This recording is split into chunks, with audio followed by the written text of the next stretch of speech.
Ladies, if someone's silence can make you question your worth, you might be addicted to their validation. Let's talk about it. If you ever found yourself chasing likes, applause, or constant reassurance, if your self worth rises and falls based on other people's responses, then what you're dealing with isn't weakness, it's validation addiction. Welcome to Empower Her Pages. If you're new here, this is your space to heal, grow, and take up space unapologetically, girl. And today we're talking about the tug of war between needing approval and learning to love yourself without it. Let me start off with story time. So, a few years ago, I was in a relationship that looked great on paper. He said all the right things, but in private, I was a wreck. I would constantly find myself, waiting for text messages, waiting for phone calls, just checking to see, was he on socials, what he was up to. And I was a wreck internally. I was a mess. And then even after, when the relationship ended, I found myself doing the same thing. And it wasn't still till I started doing the work, I realized that throughout that relationship, I was doubting myself when I didn't get his feedback. I would be spiraling. And that's when I learned that I was addicted to his validation. His approval determined whether I felt okay being me. And if that sounds familiar, girl, you are not alone. So, what is validation addiction really? It's when your self worth depends on being seen, praised, or accepted by others. It's when compliments feel like oxygen and silence starts to feel like rejection.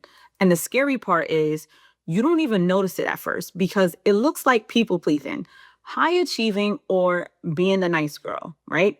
But deep down, you are performing, trying to change yourself to earn someone's love instead of just receiving it.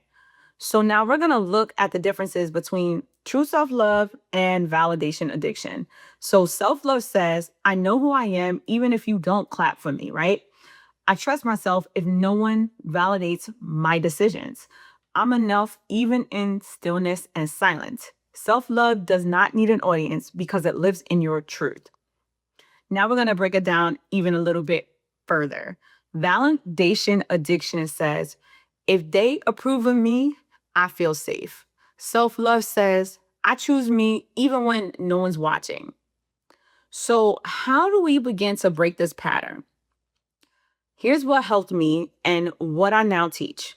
So the first thing you have to do is acknowledge and accept your emotions because your feelings happen and embrace those experiences, right? Then let's journal. So here's a prompt you could start with. When was the first time you believed that you had to earn somebody's love? Write it down and unpack it because it helps you see your strengths and your weaknesses as well as your achievements. Validation detox. So pick one day out of the week to unplug. No scrolling, no likes, no nothing. Instead, just reconnect with your real self, your real life, your real joy. And remember, we have to be mindful of social media because that seems to be a big source of validation for some of us. Because here's the truth.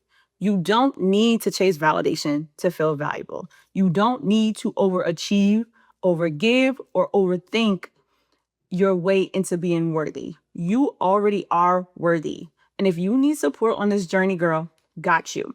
You can grab your free confidence reset kit. It has mindset tools, daily affirmations, self-love journaling prompts to help you feel like you again. The link is down in the description. And if this episode helped you feel seen, like this video so more women can find it.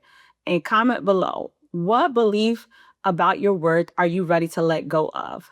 And don't forget to subscribe to weekly videos that speak directly to your healing and your growth. And turn on notifications because these conversations matter. You don't need to earn love. You just need to return to yourself. And that right there, that's more than enough. I will see you in the next one. And P.S. The social media detox is super important. When you practice the habit and get in the routine of taking a social media detox, it will prepare you for the future and when you get into relationships so you are not like the girl that's constantly scrolling, looking, and checking to see if that person's on socials and looking for you and checking for you. So once you develop those habits, it will benefit you in the future. So again, thank you for being here and peace.